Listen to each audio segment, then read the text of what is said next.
Hello and welcome to the Book Smoke, and welcome to a kind of unexpected book haul. So basically, today I got a new camera. That's what I'm recording on now. Well, it's not a camera; it's a phone, a new phone. I've got a HTC One M7, the first HTC One. It's really good. I like it so far. It's much quicker, much more easy to use than the other phone I was using, and the camera's a lot better. So hopefully you'll be able to see me better, and I'm actually recording in 1080p HD. So hopefully that comes across. But yes, so I went to get my phone, and I took too much money, and I had quite a bit left. So I was walking around, and I managed to pick up quite a few books. So I'm not quite sure how many there are. I think there's about 12, 13. So I'm just going to show you them. And yeah. So the first thing I have is actually a box set. Now I did have the first book, but I gave it away. And I saw this box set in the works. It was originally $29.99, and I managed to pick it up for $9.99. And it's the Divergent box set by Veronica Roth. So we have Divergent, Insurgent, and Allegiant. Obviously it doesn't have 4, but when I finished reading these I could pick up 4. So yeah, that's the first thing I got. I was really excited to find them for $9.99 instead of $29.99. So that was a big deal for me. Hang on, you can see what's happened here. The box is kind of broken itself a little bit. Is that better? Yes, it is. There you go. So those are the first things I got. And then I met up with my foster mum today for lunch, and she was getting rid of some books, and she gave me this. Well, I actually asked if I could have it because it belonged to my foster dad who died 6 years ago, and I've talked about that before on my channel. It's a horrible thing for me to go through. He was the closest thing I had to a father, so when he passed I was really sad, and it took me a while to cope with the depression and stuff like that. Yeah, but I was looking at this book, The Spanish Armadas, by Winston Graham, and I'll probably never read it, but the reason I got it is because it belonged to my foster dad, and he's put his name in it, and it's super old. This version was published in 1976, so old, and you can see how old it is because the recommended retail price is 95p. 95p, you can't pick a book up now for less than £6, £7. So yeah, I got this, and it even has a receipt in it from 1993, when I was 2 or 3 years old, which is crazy. So yeah, that's the next thing I got. It's like a sentimental thing, to remember my foster dad by. And then I picked up 3 books in W.H. Smith's book section. The first I got is The Skeleton Cupboard by Tanya Byron.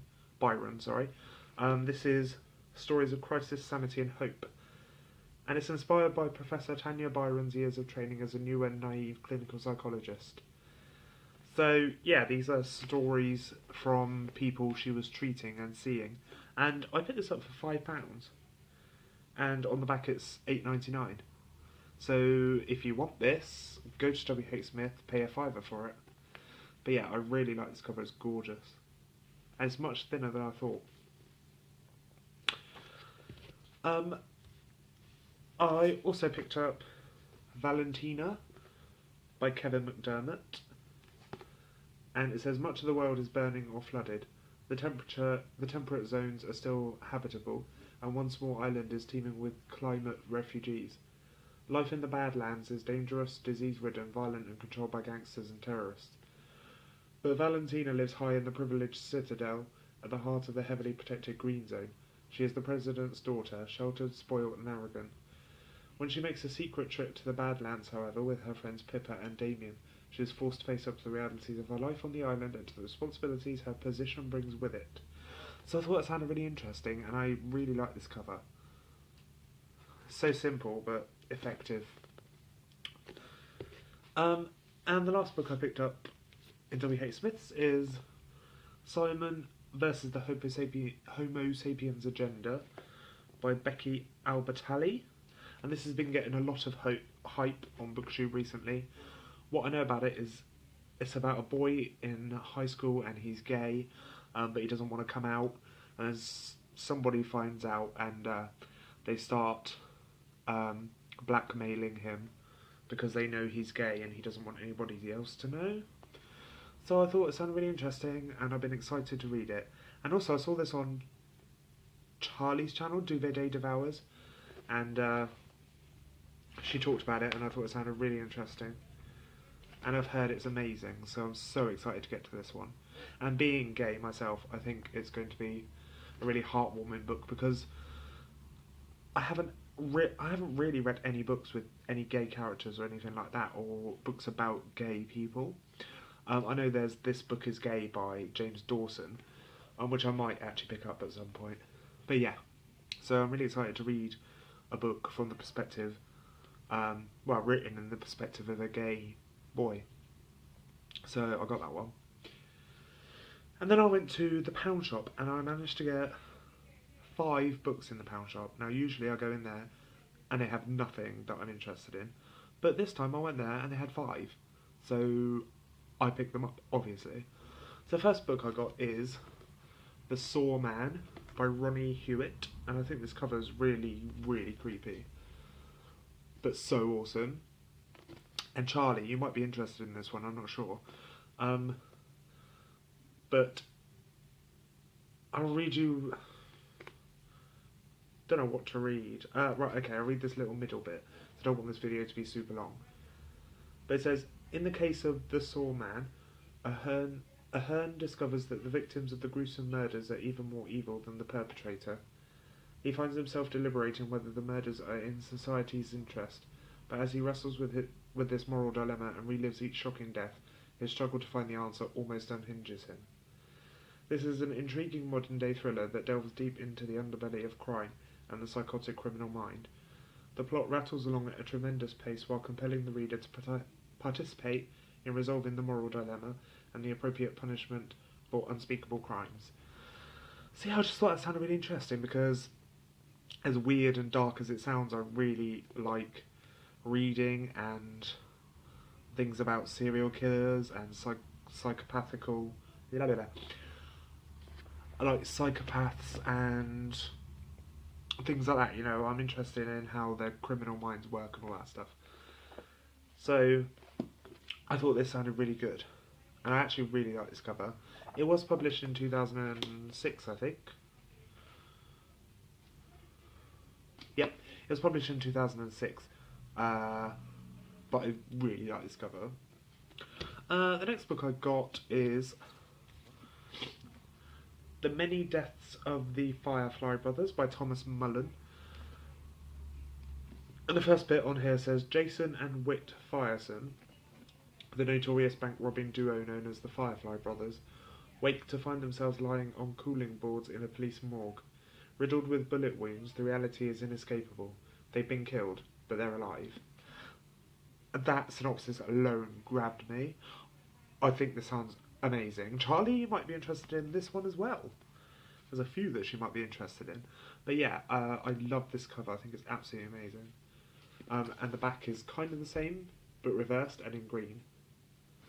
But yes, I thought this sounded really good, and I'm really excited. But it is a beast. It's huge. Okay, and then the last 3 books I got in the pound shop are all hardcover, which is awesome. The first one I got is Dark Matter by Michelle Paver. This is a ghost story. And on the back here it says, out of nowhere, for no reason, I was afraid. My skin prickled, my heart thudded in my throat. My body knew before I did that I was not alone. 30 yards away on the rocks, something moved. So I think this sounds really good, and it's super short. I was surprised how short it was. It's like less than 250 pages, but it sounds amazing, and I actually really like this cover. So plain and simple, but I think it's really pretty. The next book I think is also a crime book, and it's The Tilted World by Tom Franklin and Beth Ann Fennelly. And I love this cover as well. I think it's amazing. And as you can see, I tried to take the label off, but it didn't work. Anyway, on the back it says, Dixie Clay knew now that the world was full of secret, sorrowing women, each with their own doors closed to rooms she wouldn't be coming back to, walking and talking and cutting lard into flour for pie crust, and slicing fish from their spines and acting as if it were an acceptable thing, this living. But there wasn't the least thing acceptable about it, Dixie Clay thought, as she bent to grab the corners of a sack of sugar and, with a flip, hoist it over her shoulder. Not the least, and she made her way by memory up the path to the darkened house. So I thought that sounds really awesome as well, and it's hardcover, and it was £1. So I'm excited. And the last book of this kind of surprise myself haul is this A Long Walk Home by Judith Tebbott, and it says on the back, I'll read you it because it's small. This is the story of how, over a period of 192 days, I was torn away from the life I knew and loved, and dragged down to the depths of despair, of how I endured enforced isolation and near starvation at the hands of Somali pirates, and of how I made a choice to survive by any and all means that I could muster. So I thought that sounded really interesting as well. Like, this woman, she was captured by Somali pirates who were going to kill her, but she managed to survive and get away. And yeah, I think it sounds really interesting, and I really like the look of it. It's actually got, you know, like pictures of the woman, and like I think that's a plan of the room she was held in, or the house she was held in, that she drew herself. And yeah, I just think it sounds really interesting, so I got that. So that's it. Like I said, I will leave a link to Charlie's channel in the description box. Please check her out. If you haven't already, subscribe because she's awesome. I hope you enjoyed my new camera video in HD quality. If you did like this video, please give it a thumbs up. If you wish, you may subscribe. And I will see you all again very soon. Goodbye.